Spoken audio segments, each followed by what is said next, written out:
அனைவருக்கும் வணக்கம். Welcome to ever green guidance Coimbatore. இன்றைக்கி ஒரு ஆன்லைன் எக்ஸாமினேஷன் நடக்குது.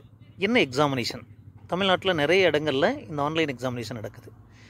எம்பிபிஎஸ் படித்து முடித்ததுக்கப்புறம் அரசு மருத்துவக் கல்லூரியில் மருத்துவராவதற்கும் அரசு ஆரம்ப சுகாதார நிலையம் பிரைமரி ஹெல்த் சென்டர் அப்படின்னு சொல்கிறோம் இல்லைங்களா?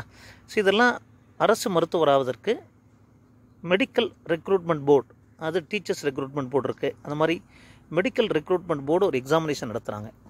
இந்த எக்ஸாமினேஷன் 1 வருஷம் 2 வருஷம் ஒருக்கா நடத்துவாங்க. ஸோ ஒரு 6 months முன்னாடி இந்த கால் ஃபார் வந்திருந்தது. ஸோ இந்த அரசு மருத்துவராவதற்கும் அரசு ஆரம்ப சுகாதார நிலையத்தில் மருத்துவராவதற்கும் இந்த எக்ஸாமினேஷனில் நல்ல மார்க் வாங்கினா நமக்கு அரசு மருத்துவருக்கான வாய்ப்பு இருக்குது. ஸோ இதை எம்பிபிஎஸ் படிச்சுட்டு இருக்கிற மாணவர்கள் கூட நீங்கள் தெரிஞ்சு வச்சுக்கலாம். ஃப்யூச்சரில் நீங்கள் பிளான் பண்ணலாம்.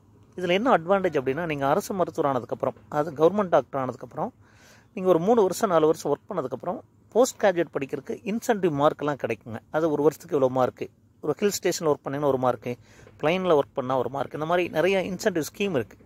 ஸோ உங்களுடைய போஸ்ட் கிராஜுவேட் நீட் மார்க்கோட இந்த இன்சென்டிவ் மார்க் ஆட் ஆகும். அப்போது போஸ்ட் கிராஜுவேட் ஸ்டடீஸ் கிடைக்கிறது நமக்கு ஈஸியாக இருக்கும். அப்போ ஒருவேளை நம்ம கவர்மெண்ட் டாக்டர் ஆகிட்டு போஸ்ட் கிராஜுவேட் பண்ணிக்கலாம். அடுத்தது நீங்கள் போஸ்ட் கிராஜுவேட் பண்ணும்போது உங்களுக்கு சேலரியும் கிடைக்கும். அது மட்டும் கிடையாது, மீண்டும் நீங்கள் அந்த கவர்மெண்ட் ஜாப்லேயே ஜாயின் பண்ணிக்கலாம். இப்போ மேற்கொண்டு நீங்கள் படிப்பை தொடரும் போது அரசு மருத்துவக் கல்லூரியில் பேராசிரியராகிற அசிஸ்டன்ட் ப்ரொஃபஸர், அசோசியேட் ப்ரொஃபஸர் ஆகிறதுக்கான வாய்ப்புகள் நிறைய இருக்குங்க. அப்போ இந்த மெடிக்கல் ரெக்ரூட்மெண்ட் போர்டு பற்றி தெரிஞ்சுக்குங்க. இந்த எம்ஆர்பி எக்ஸாமினேஷன் 1 வருஷம் 2 வருஷம் 3 வருஷம் நடக்குது.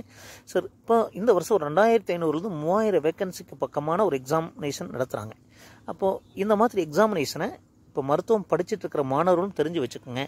ஆல்ரெடி எம்பிபிஎஸ் முடித்தவங்களும் நீங்கள் தெரிஞ்சு வச்சுக்கலாம். ஒருவேளை இந்த வருஷம் நீங்கள் அப்ளை பண்ணாமல் விட்டால் கூட மீண்டும் வரும்போது இந்த எம்ஆர்பி எக்ஸாமினேஷன் எழுதலாம். ஸோ டெஃபினட்டாக இந்த வீடியோ உங்களுக்கு ஹெல்ப்ஃபுல்லாக இருக்கும்னு நினைக்கிறேன். மீண்டும் ஒரு நல்ல பதிவுடன் உங்களை சந்திக்கின்றேன். நன்றி, வணக்கம்.